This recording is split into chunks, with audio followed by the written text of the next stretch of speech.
जैसा सासू माँ रिद्धि को सबने ये बता रखा था कि सास जो होती है ना, वो सबसे खतरनाक प्राणी होती है। तो भैया शादी तो कर रही हो, लेकिन शादी के बाद सास की बात जरूर मानना, वो जो कहे वही करना। अब शादी के बाद सासू माँ, सासू माँ वो फ्रिज की सारी बोतल खाली हो गई है, क्या मैं पानी भर कर रख दूँ? नहीं, क्या जरूरत है भरी गर्मी में फ्रिज में ठंडा होने के लिए पानी रखने की। जिसे प्यास होगी वो खाली बोतल देख कर ही भर लेगा। क्या? रिद्धि कुछ समझ नहीं पाती और अपने कमरे में चली जाती है। शाम को जब पति घर आता है तो, अरे माँ, रिद्धि, कोई है? पानी पिलाओ यार, बहुत प्यास लगी है, और ठंडा लाना ज़रा, और साथ में वो पेठा भी। रिद्धि, पानी लेकर आ, राकेश आ गया है। जी माँ जी, अभी लाई। रिद्धि पानी और पेठा पति को देती है, लेकिन ये क्या, एक घूंट में ही पति पानी को थूक देता है। अरे क्या हो गया बेटा? अभी तो प्यास से मरा जा रहा था, अब यह हरकत। सब ठीक है ना? तू पी माँ ये पानी, देख कोई ऐसा पानी लाता है क्या, गर्मा गर्म। अरे बहू, ठंडा पानी ला, ठंडा। पर माँ जी वो तो मैंने रखा नहीं, आप ही ने तो मना कर दिया था ना, और फिर मैं तो वही करूँगी जो आप बोलेंगी। ना माँ जी ना, मैंने नहीं रखा पानी। हाँ, एक मिनट। बहू अंदर जाकर पानी की खाली बोतल ले आती है। ये देखिए माँ जी ने कहा था जिसे भी प्यास लगेगी वो ये खाली बोतल देकर प्यास भर लेगा। देखिए लीजिए। क्यों माँ जी?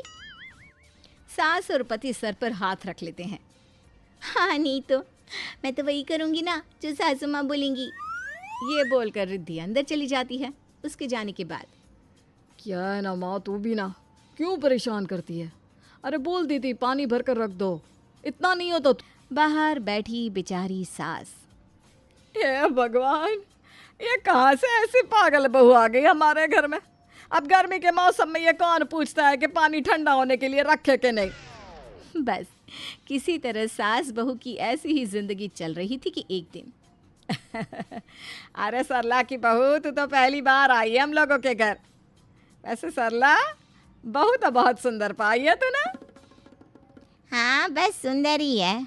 मुंह खोलती है तो सारी सुंदरता को सांप सूंघ जाता है नहीं तो। वैसे तेरी बहू कहाँ है? हाँ हाँ, आ रही है। वैसे उसका भी हाल कुछ ऐसा ही है। बहू, आ बहू। जी माँ जी। ये मौसी है, सरला मौसी। उनके बेटे की शादी में तो नहीं जा पाई थी, ये बहू लेकर आई है। जाकर कुछ अच्छा खाने को बना कर ला, और चाय अच्छी सी बनाना, और कुछ नाश्ता भी।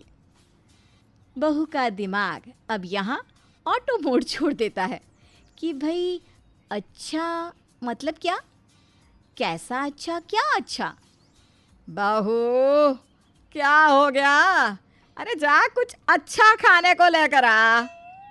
बहू कंफ्यूज सी। सासू माँ, नमकीन बिस्किट वाला अच्छा, या ये वो लोग हैं जिनके आगे हम ड्राई फ्रूट का डिब्बा खोलकर रखते? हे भगवान। सास परेशान सी होती है। तभी सरला बोल पड़ती है। बहू, लग तो रहा है कि हम लोग इस घर के लिए कुछ तो मायने रखते होंगे। तो तू एक काम कर, खोल ही दे आज ड्राई फ्रूट का डिब्बा है। लेकिन पहले सासू माँ बोलेंगी तभी, हाँ नहीं तो। क्यों सासू माँ? क्या बात है, मैं तो मेरी ही बहू को गुड़ गोबर समझती थी। यहाँ तो तुम्हारी वाली पीएचडी करके बैठी है बकलौली में। सास बहू को अच्छे खाने की डेफिनेशन बताती है, तब जाकर मेहमानों के सामने खाना पानी आता है।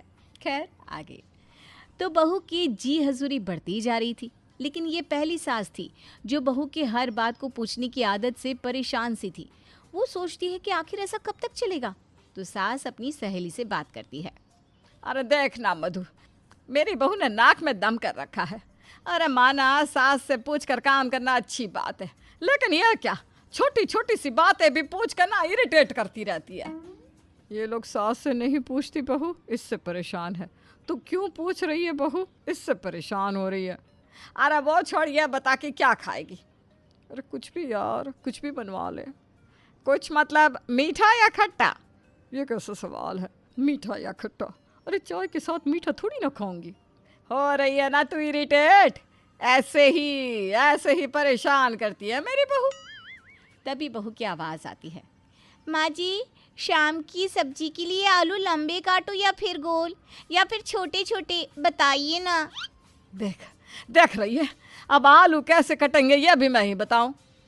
तभी बहू हाथ में आलू और चाकू लेकर आ जाती है। ये लीजिए माँ जी, एक आलू काट कर दिखा दीजिए, बाकी मैं काट लूँगी। सास को गुस्सा आ जाता है। तू ना एक काम करिए, चाकू से मेरा गला काट दे ले। माँ जी ठीक है, जैसा आप चाहती हैं वैसे मैं काट देती हूँ, क्योंकि आपकी बात को मैं कैसे टाल सकती हूँ। बहू सास की गर्दन काटने की तैयारी में ही होती है कि मधु जोर से चिल्लाती है, अरे छोड़ो, मेरी सहेली को मार दोगी क्या? अरे रुकिए ना, मेरी सास जो बोलेगी मैं वही करूँगी ना। बहू छोड़ दे मुझे प्लीज। ओके सासू माँ। बहू के चंगल से सास छूट तो जाती है, लेकिन मधु जो बहू को सुधारने की टिप्स देने आई थी वो भाग कर 9-10-11 हो जाती है। ये क्यों भाग गई माँ जी? आप बोली तो मैं पकड़ कर लाऊं? अरे नहीं, जाने दे प्लीज, जाने दे, और मुझे भी जाने दे, सोने दे प्लीज। क्यों नहीं माँ जी, चलिए कमरे में। मैं एसी ऑन कर दूं या सिर्फ फैन में सोएंगी आप? चादर लेंगी ऊपर से? बहू मैं ये कह रही हूँ कि तू कमरे में जाकर सो जा, मैं अपने कमरे में सो जाऊंगी। वैसे तो घर का सारा काम पड़ा है, लेकिन क्योंकि आप बोल रही हैं तो मैं सो जाती हूँ। बहू सोने चली जाती है। सास किचन में। शाम को बेटा आता है। क्या बात है, घर में आज सब्जी की बहुत अच्छी खुशबू आ रही है। अरे मेरी बीवी ने क्या बनाया आज? खाना मैंने बनाया है, तेरी बीवी अपने कमरे में। ऐसे कैसे माँ? उसके होते हुए आप क्यों किचन में? अरे बेटा, उसके होते हुए मैं इस दुनिया में कैसे हूँ ये पूछ।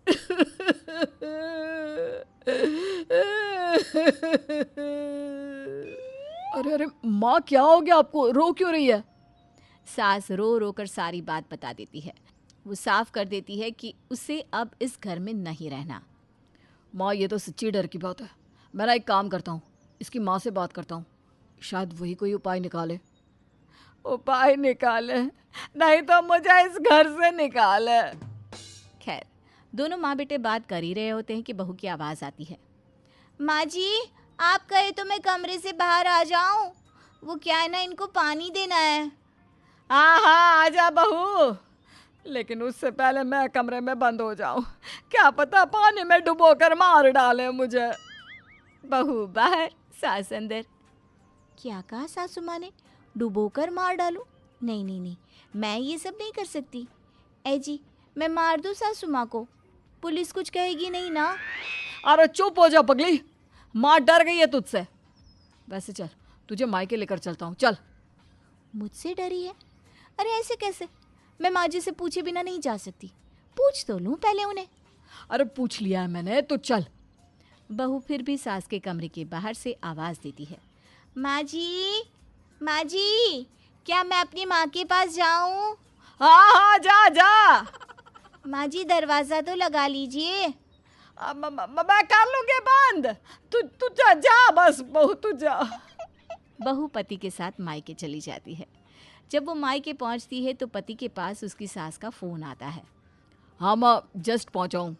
हाँ वो तो ठीक है, बस ये कहना था कि उसकी माँ को बोल दे कि अपनी बेटी को ये समझा दे कि मुझसे कुछ पूछने की ज़रूरत नहीं है, मैं बुरा नहीं मानूंगी। हाँ माँ, समझ रहा हूँ मैं। पति सारी बात अपनी सास यानी बहू की माँ को बता देता है। अरे बेटवा, हम तो सोचे थे कि संस्कार दे के भेजे, दूसरे घर जा रही है। हमको कहाँ मालूम था कि ये ऐसा करेगी। बच्चा चिंता ना करो, हम है ना, देख लेते हैं। सास बेटी को समझाती है कि बेटा इतना भी पूछ ना करो, ज़्यादा पूछने की कोई ज़रूरत नहीं है। बेटी समझ जाती है और पति के साथ ससुराल पहुंचती है। सामने सास बैठी होती है, लेकिन बहू उनकी ओर देखती भी नहीं। सीधे कमरे में जाने के बाद, अरे यह क्या तमीज़ है? ना नमस्ते ना प्रणाम, बड़ी ही बदतमीज़ हो गई। अरे कम से कम हंस कर बोल तो लेती कि मैं आ गई। माँ जी क्या है? माँ क्या करना है ये बता दो, उसे पूछना है कि नहीं पूछना? अब सास को याद आ जाता है कि कैसे चाकू लेकर बहू सर पर चढ़ गई थी। ना ना ना ना बेटा, ठीक है, जो जैसा करे ठीक है, उसे बोल ना ही बात करे। अगली सुबह सास बहू को आवाज़ देती है, बहू, बहू देख मेहमान आए हैं, कुछ नाश्ता खाने के लिए लेकर आ। बहू चुपचाप नाश्ता रख देती है। बहू, रात का खाना जल्दी खाना है। हाँ, बहू रात का खाना भी वक्त से लगा देती है। अब जो घर सारा दिन बहू की माँ जी से गुंजा करता था, वो घर एकदम शांत हो जाता है। माँ, ओ माँ, क्या बात है, क्या हुआ? बेटा, बहू ने पूछना क्या छोड़ा, घर तो सुनसान ही हो गया। मैं क्या कह रही थी, बहू को बोलना पहले जैसी हो जाए, उसकी चहक के बिना तो घर अधूरा है। तभी बहू आ जाती है। माँ जी, मैं भी यही कह रही थी, अच्छा नहीं लगता आपसे पूछे बिना काम करना। तो माँ जी ये बताइए ना, अब आपको जान से तो नहीं मरना है ना? वो क्या है ना माँ जी, मैं अब आपके बिना नहीं रह पाऊंगी। नहीं बहू, अब तो बस तेरी बक बक के साथ जिंदा रहना है। मैं भी तेरी बक बक के बिना नहीं रह पाऊंगी।